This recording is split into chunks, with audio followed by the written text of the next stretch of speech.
On Victory Day in Russia yesterday, where every year the country celebrates its role in defeating the Nazis in World War II, slaphead Oompa Loompa and blood-crazed dictator Vladimir Putin took the opportunity to deliver a brief public address accusing the West of creating a new cult of Nazism and engaging in international terrorism against Russia. At least that's what's been reported in the legacy media, so probably very little truth in it whatsoever, as our mainstream newspapers and TV news channels veer ever further into the realms of fantasy. The truth these days is often too slippery to catch hold of, isn't it? Our news media simply reflect the narcissistic delusions of a spoiled, coddled generation who think that if you just say what you believe with enough confidence and conviction, facts don't matter. Men can be women. Vaccine harms are imaginary. Marriages are temporary. Kids cope really well in blended families. Just last week we were told that Ukraine had launched a drone strike on the Kremlin. Or had they? No one's quite sure. As for the Nord Stream pipeline and who destroyed that, still no answers.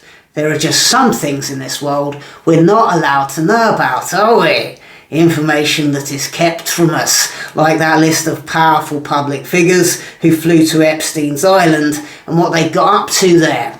Truth is now merely a fairy tale constructed by the world's wealthiest and most powerful people and spoon-fed to us by bought and paid for governments and mass media.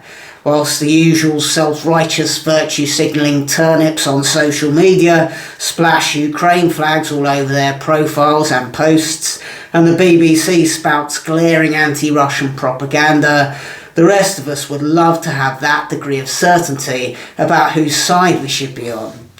The truth is that everyone involved in instigating and prolonging the Ukraine war on both sides is a disgrace. Putin is straightforwardly a despot, the archetypal little man with a puffed out chest, and if it wasn't for all the blood on his hands, you might be able to laugh at him. But still, the lingering question remains. Why did NATO pursue an agenda of establishing ever stronger ties with Ukraine, knowing the sensitive history of that country's relationship with Russia, and despite clear warnings from the Kremlin not to cross that line? Why did they poke that hornet's nest? It does seem like there were highly influential individuals within NATO who really wanted this war to happen. Not that any of that excuses Russia as the aggressors in this war. This is Putin's war, but the Russian people are complicit by their apathy. The legacy media speculates that Wagner Group mercenaries contracted by Putin have tortured, raped and plundered their way through Ukraine. But they don't present any evidence of this, either anecdotal or verifiable. The more you read, the more you dig, the more confusing and dubious it all gets. And as the US ploughs ever greater resources into Ukraine, it would be nice to know who's making those decisions, wouldn't it? Because it's absolutely not Joe Biden. The man can't decide what side of a stage he wants to walk off at the end of another speech full of jumbled, garbled nonsense. This demented octogenarian can't negotiate a flight of stairs, let alone a potential peace deal. And his Vice President Kamala Harris isn't making any decisions either, given that every time she speaks in public, it's apparent that she's got all the intelligence of an 8-year-old with additional needs. Goodness only knows who's in charge, who's making the decisions about the monumental levels of military support being channeled into Ukraine. I mean, we all get a very strong feeling that as we speak, as thousands of young men are slaughtered, cities reduced to rubble, families and homes destroyed, there are a number of anonymous individuals, globalists lurking in the shadows, making a fortune every day that this pointless war is being stretched out. You ask the poor cannon fodder young men on the front line of this war what they're fighting for, they probably say something like sovereignty or freedom.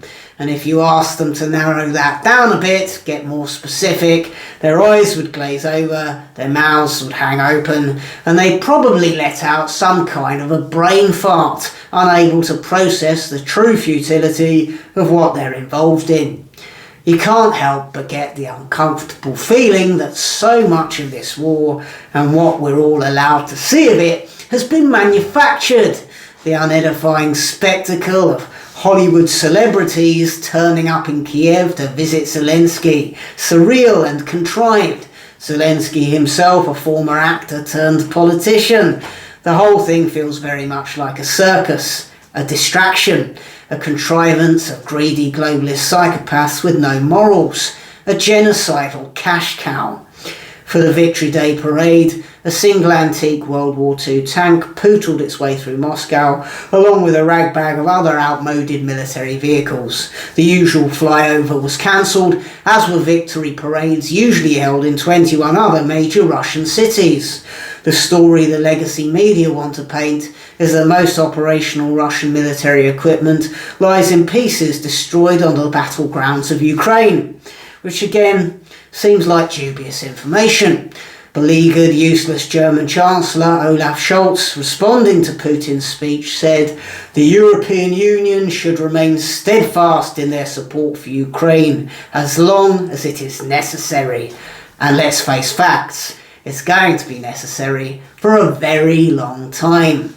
Russia's great military advantage has always been strength in numbers.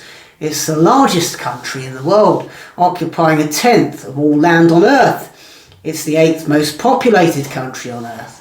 However badly Russia may have been losing wars in the past, they've always had more resources to pour in inexhaustible manpower. As long as Putin's in power, as long as the Western industrial military complex is enriching itself, this war will carry on.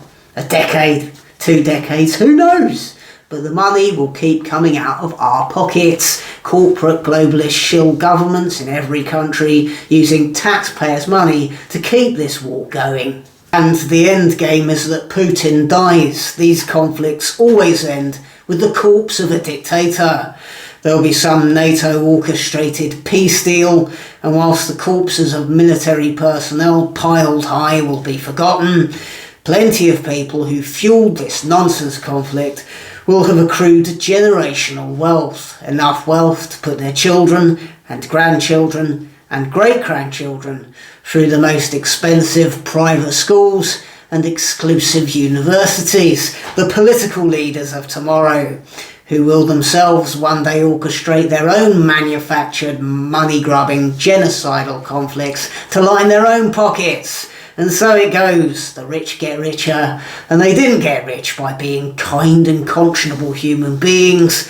They got rich by merrily conducting the mass slaughter of their fellow human beings, because it turns out that death and destruction can be one of the most lucrative businesses of all, through which nations rise and fall. And at a safe distance from the war zone, wrapped in cotton wool, a generation of pussified British 20 and 30-year-olds obsessed with their gender identity and personal pronouns, demanding not to have their feelings hurt by real-world truths, sitting in the middle of a motorway, protesting against a climate catastrophe that we've been told we're on the cusp of for 70 years or more. Any day now, the planet could turn into an enormous fireball because of our carbon emissions. Any day. It must be true because we heard it on the BBC. Keep paying your green taxes until you haven't got a penny left, and make sure you get your Ukraine flag up on your social media and your rainbow flag. We wouldn't want to promote family values after all. We wouldn't want people having children and raising those children in stable environments with both strong female and male role models to guide them. And make sure you don't go to church either. You don't need the spiritual guidance and moral compass of religion. Where would we be with family values and religion? Oh, that's right, we'd be in Russia. Please do like and subscribe, and for early access to all my content, support me on Patreon or contribute via PayPal by following the links below this video. This channel only exists with your support. Thanks for watching.